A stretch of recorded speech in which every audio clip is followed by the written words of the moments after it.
بسم اللہ الرحمن الرحیم۔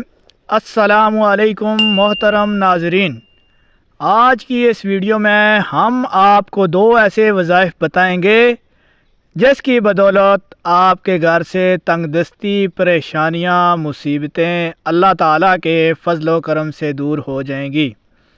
اللہ تعالیٰ سب کا حامی ہو، ناصر ہو۔ اس عمل کی برکت سے اللہ تعالیٰ آپ کے گھر سے رزق کی تنگی کو ختم کر دے گا اور آپ پر رزق کے دروازے کھول دے گا انشاءاللہ تعالیٰ۔ وظیفہ پڑھنے کا طریقہ: پہلا وظیفہ ہے، آپ نے جمعہ کے دن مٹھی بھر چاول یا گندم لینی ہے اور اس پر اللہ الصمد 100 مرتبہ پڑھ کر دم کر دیں۔ اول آخر 7 مرتبہ درود ابراہیمی لازمی پڑھیں۔ جب آپ یہ عمل مکمل کر لیں تو گندم یا چاولوں پر آپ نے یہ عمل کیا ہوگا، اس کو دوبارہ اسی گندم میں ڈال سکتے ہیں، یا اگر چاول لیے ہیں تو ان چاولوں میں ڈال سکتے ہیں۔ اس عمل کو آپ کسی بھی جمعہ کر سکتے ہیں، بہتر یہی ہے کہ محرم الحرام کے دوسرا جمعہ کریں۔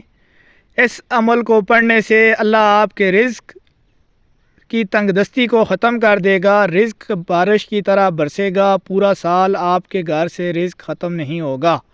اللہ تعالیٰ رزق کے بند دروازوں کو کھولے گا اور آپ کے لیے رزق کے وسیلے پیدا کرے گا جن کے بارے میں آپ نے سوچا بھی نہیں ہوگا۔ وظیفہ کے متعلق ضروری باتیں: وظیفہ کو پورے یقین سے پڑھنا ہے، جیسے بتایا ہے ویسے ہی پڑھنا ہے۔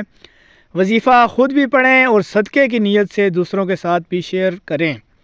شادی کا مسئلہ ہو، روزگار کا مسئلہ ہو، رزق میں برکت کے لیے، بیرون ملک سفر کے لیے، بیرون ملک روزگار کے لیے، دشمن کے شر سے محفوظ رہنے کے لیے، اولاد کا مسئلہ ہو، جائز محبت کے حصول کے لیے، زوجین کے درمیان محبت کے لیے، جادو بندش کی کاٹ کے لیے، جو شخص، جو بہن، جو بیٹی ہر نماز کے بعد 100 دفعہ اللہ الصمد پڑھے گا، اول آخر 3 مرتبہ درود شریف کے ساتھ، انشاءاللہ تعالیٰ اس کے رنج و غم بھی مبتلا نہ ہوگا اور نہایت خوش و خرم زندگی بسر کرے گا۔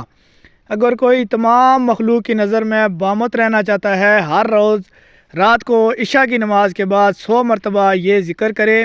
آپ کا کوئی بھی جائز مقصد ہے، خلوص نیت کے ساتھ اس عمل کو کریں، انشاءاللہ تعالیٰ آپ کی حاجت جتنی مرضی بڑی ہو، آپ کی پریشانی کوئی بھی ہو، آپ جس مقصد کے لیے بھی اس وظیفے کو پڑھو گے، اللہ تعالیٰ اپنے پیارے حبیب کے صدقے 11 دنوں کے اندر یہ آپ کے تمام کام کر دے گا۔ اجازت کے لیے 1 مرتبہ درود شریف پڑھ کر اور ویڈیو شیئر کر دیں۔